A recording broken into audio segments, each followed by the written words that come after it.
પાટણ જિલ્લાના ખેડૂતો એક પછી એક આફતોનો સામનો કરી રહ્યા છે અને હવે રવિ સિઝનમાં યુરિયા ખાતરની અછતે તેમની મુશ્કેલીઓ વધારી છે।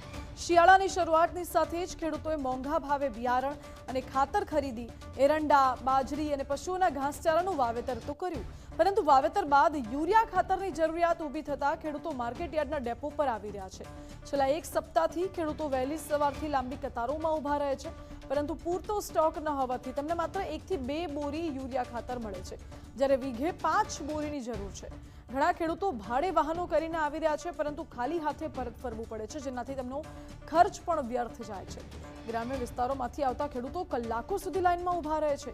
ખેડૂતો ચિંતામાં છે કે યુરિયા ન મળવાથી વાવેતર પાછળનો ખર્ચ નિષ્ફળ જશે અને પાક સુકાઈ જશે। ખેડૂતોની માંગ છે કે સરકાર તાત્કાલિક ખાતરનો પૂરતો જથ્થો ઉપલબ્ધ કરાવે, જેથી તેમના પાકને નુકસાન ન થાય।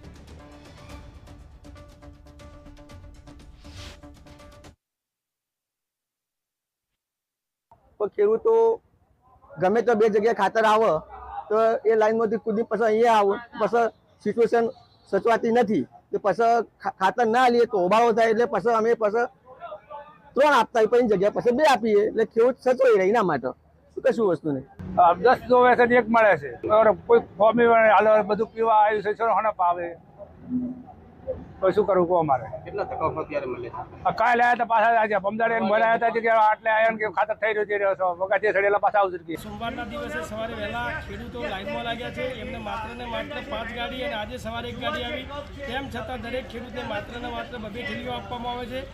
ખરેખર ખેડૂતો અત્યારે કપાસ, એરંડા અને તમાકુનું વાવેતર ચાલુ છે, એટલે એમને ખૂબ મોટા પ્રમાણમાં યુરિયા ખાતરની જરૂરિયાત ઉભી થાય છે, પરંતુ માત્ર ને માત્ર જિલ્લા સંઘવાળા કે મંડળીઓવાળા કે અન્ય લોકો 20-25 ખેડૂતોને માલ આપી અને સટર પાડી દે છે, બાકીનો માલ આપતા નથી અને પોતાના મળતિયાઓને પાછળથી બોલાવી રવિવારના દિવસે અથવા તો અન્ય સમયે અને એમને પોતાને 10-10 થેલીની બેગોની પાવતીઓ બનાવી અને 10-10 બેગો સાથે 5-5 આધાર કાર્ડ સાથે 50-60 બેગો એક જ માણસ 2 થેલીઓ બહુ કરવાનું, ઘડીએ પાટણ આપવાનું, ધક્કા ખાઈએ તાણ તો 2 થેલી મળે, હંગા ડીએસપી વળગાડો, શું કરવાનું સાહેબ?